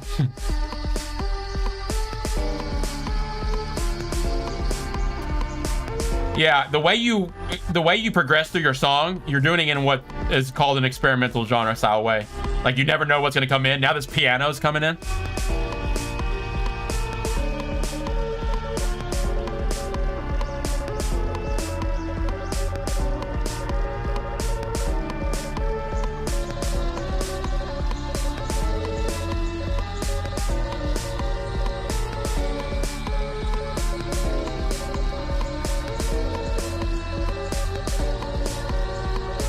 People want me to listen to their tracks. Like they caught me listening to y'all's tracks. Now they all pause that for a second. It's a long track. So Blexa, honestly, just want my honest feedback. It's an all right track, but it seems to be very long and repetitive, but not repetitive as in like you heard everything. It's just like the droningness of it seems to keep going and going and on. I would try to make your tracks a little bit more like each part is almost like something new. This kind of it seems like it drags on with you introducing new things, but the overall thing of it just seems to drone out. Sometimes it's fine. I love drone music, don't get me wrong, but this seems to get louder and louder as it goes through, and you can even see in the audio file here that it's louder at the end than it was here at the beginning. Things just stacking up a little too loud. What you could have maybe done is started lowering the volume of some of those things and brought some other elements up a little louder. And that's all just, that's not like good or bad feedback. That's more like what I would have done if it was in my FL Studio DAW and I was working on this track. I would have done some stuff like that. As far as people in Bandlab want me to listen to your tracks, this, we got a lot of here. In fact, we're not listening to music right now. I was just listening to a couple tracks from producers that are involved with the collabs that we're working on. We're working on ongoing community collabs here on this live stream. And both Subluxa and Untitled are part of these collab things that we're working on. And today we kind of did like a side mission of uploading our tracks to Bandlab. We just kind of got carried away. But if you do want me to listen to your music and you want to get some feedback and stuff like that, I'm going to do some Bandlab exclusive feedback streams. I don't have a time set for those, but just make sure you're following the Bandlab page. We will do some of those. I'm actually about to get out of here in another 2 minutes, 3 minutes. We stream every day for about 2 hours. Every day. 6 p.m. Eastern. We'll be back tomorrow. In fact, let's do some more feedback tomorrow on our Feedback Casual Friday stream. And anyone that's in the chat, thanks for watching. I noticed that the Bandlab says we have 72 viewers. If that's accurate, that's pretty cool. Thanks for tuning in, everybody. I hope you maybe learned something today or at all, maybe gained some interest in our community. We're the music production arena community, growing community. We're on Discord and all across the internet. And we invite you to join us. Again, we're doing daily live stream collab projects. Hey, Not a Misfit added me as a friend. Hey, thanks, Not a Misfit. We are now friends. Let's I would say honestly, if you want to get more involved with the community, join our Discord. That's where most of the information is. But if you want to keep a little more casual, you don't have to. Bandlab, we're growing on Bandlab too. I really want to establish the Bandlab community there, ourselves on Bandlab, and from there, you know, we can do everything. Well, I'll be sure to post most of this up there. One last announcement before I get out of here. Producer Battle 11. I have not promoted it yet. I know I keep saying that, and now it's Thursday. I have not done my normal promotion. It's just each day has been busy and stuff like that. But I'm going to. In fact, there's no doubt about it. We're going to get this promoted. The thing is, not everyone checks the notifications on the community, so not everyone saw this. In fact, probably very few people saw this actual notification. But it's the Producer Battle 11 happening in the community right now, and it's 3 rounds, submitting your tracks, 3 different tracks, and we're going to whittle it down to some winners. Just submit a track. You just submit your track in the event submission section on the Discord. There's only 3 submissions now, but that's because no one really knows about the competition. I will promote it, I promise, people. And we're not going to go into round 2 until we get enough submissions. So once I get enough submissions in from round 1, we'll move on to round 2. After that, each round will last about a week, and we'll pick the winners. This is a just for fun competition challenge we're doing in the community. It's titled Producer Battle 11. It's the 11th one of these we've done over the years. After this, we'll be doing some more one-on-one battles and other types of challenges. You can always expect community collabs daily, so that's what we have going on. We invite you to join us. And Dottie says, I'll message you on Discord. I want to know how you would categorize one of my songs. It's already released, and I'd rather not accidentally give you a copyright strike. All right, for sure. Send that to me. I'll check it out. All right, on the way out, we're going to listen to the rest of this Sublexa track. Again, this is a really nice track. It just seems to I'm really used to short tracks now. I guess I have short attention span, just like most other people. And I feel like this track is a little long, but that's not a bad thing. Sometimes tracks need to be very long, depending on what it's used for sure. I would say we were talking about Eric Prides earlier today. Who sent me that track? That was in Dottie. They make very long tracks that are also really, really, really good. I recommend checking those things out. All right, let's listen to the rest of this. I will be back tomorrow. Sublexa's streaming. If you want to check out Sublexa's live stream, he's streaming now over on Twitch. Just posted a link in the chat. Check out Sublexa, a member of Music Production Arena. Is going to be live streaming on Twitch.